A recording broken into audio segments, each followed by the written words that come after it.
Ya sebagai orang tua, sebagai kakak, sebagai senior, saya punya kewajiban untuk datang lihat mereka ya.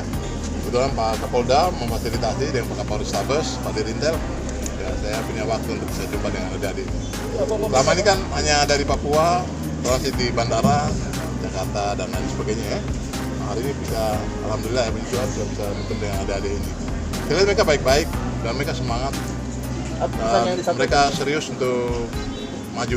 Ya, terus semangat kebangsaan sendiri Pak yang diberikan kepada Ya sebagai orang tua kita ingatkan mereka bahwa mereka datang ke sini kan atas doa dan harapan orang tua dari kampung halaman, dari tempat-tempat mereka berasal ya. Jangan disia-siakan waktu yang ada, apalagi sekarang pemerintah mendukung terus otonomi khusus dan kemudian membantu pembiayaan beasiswa dan lain sebagainya. Syukuri itu, dibilang syukuri itu dan terus maju. Berbaur, bergaul, cari pengalaman, hidup bersama dengan apa terakhir Pak, sebagai Kabait Telkom ini kan kondisi Papua ini sekarang khususnya di Puncak Jaya kan masih terjadi penembakan oleh KKB. Kemarin orang sudah apa yang dilakukan Pak supaya bisa kami komunikasi dengan Pak Bupati dan juga pejabat di sana, Pak Kapolda dan Pangdam juga. Nanti malam saya akan subuh ya, akan berangkat ke Papua dalam rangka itu untuk melihat situasi sendiri di sana dan kemudian membantu memberikan pikiran-pikiran untuk menjadikan solusi pemecahan masalah. Terus akan ada penambahan personil Pak di sana mengingat kondisi. Kalau itu sudah jadi kebijakan pimpinan ya, Bapak Kapolri sudah perintahkan untuk terus kita dukung lewat semua jaringan yang kita punya.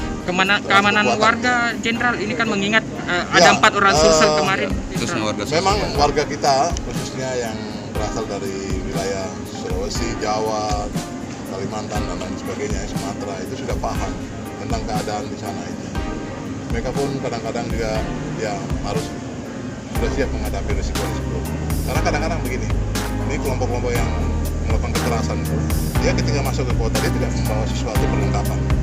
Dan dia melihat, mempelajari dari kelemahan-kelemahan kita yang ada di sana. Kelemahan masyarakat.